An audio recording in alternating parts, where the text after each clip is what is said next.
Hello అందరికీ, welcome back to my channel. ఈ video తీసినప్పుడు ఈవినింగ్ 4:30 అయింది. అప్పుడే మా అమ్మాయి స్కూల్ నుంచి వచ్చింది. వాళ్ళ తాతయ్య వెళ్ళి తీసుకొచ్చారు.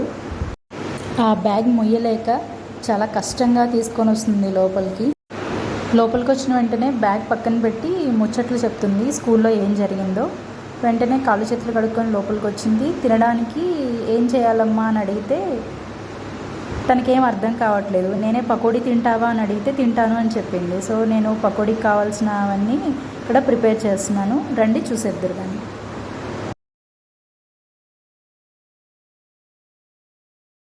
ఇంకా వెంటనే నేను పకోడీ కోసం ఆనియన్స్, కొత్తిమీర, కరివేపాకు ఇవన్నీ కట్ చేసి పెట్టుకున్నాను.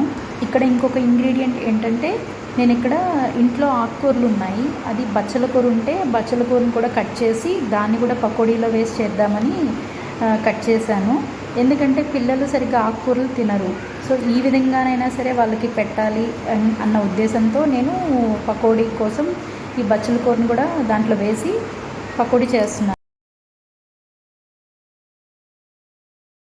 నేనైతే పకోడీ ఇలా చేస్తాను, మీరు ఎలా చేస్తారో నాతో కమెంట్ సెక్షన్లో చెప్పడం మర్చిపోకండి. ఆనియన్స్, కొత్తిమీర, కరివేపాకు, సాల్ట్ ఇవన్నీ వేసి ఆనియన్స్లో ఉన్నటువంటి వాటర్ బయటకు వచ్చేలాగా బాగా మిక్స్ చేసుకున్నాను. తర్వాత దీనిలో కొంచెం పసుపు, కారం, ధనియాల పొడి, జీలకర్ర పొడి, గరం మసాలా ఇవన్నీ వేసి బాగా మిక్స్ చేశాను. మిక్స్ చేసిన తర్వాత కొంచెం శనగపిండి, కొంచెం కార్న్ఫ్లోర్ వేసి బాగా మిక్స్ చేశాను. ఇవన్నీ వేసి కలిపిన తర్వాత మనకి కన్సిస్టెన్సీ అనేది సరిపోకపోతే కొంచెం వాటర్ వేసుకోవాలి. నేను కొంచెం వాటర్ వేసి మిక్స్ చేశాను. ఈ బచ్చల కూర అనేది కొంచెం జిగురు ఉంటుంది కాబట్టి దీన్ని మనం ఆనియన్స్తో పాటే వేసి బాగా మెత్తగా కలిపితే అది దానిలో ఉన్న జిగురు బయటకు వస్తుంది. అందుకోసమే ఇవన్నీ పిండంతా వేసి కలిపిన తర్వాత లాస్ట్లో ఈ బచ్చల కూరను వేసి బాగా కలిపి నేను మొత్తం పకోడీకి అంతా రెడీ చేసుకున్నాను.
ఫైనల్గా వేడివేడి పకోడీ రెడీ అయిపోయింది. ఓకే అండి, నా వీడియో నచ్చితే లైక్ చేయండి, నా ఛానల్ని సబ్స్క్రైబ్ చేయండి, మీ ఫ్రెండ్స్ అండ్ ఫ్యామిలీతో షేర్ చేసుకోండి. Bye bye.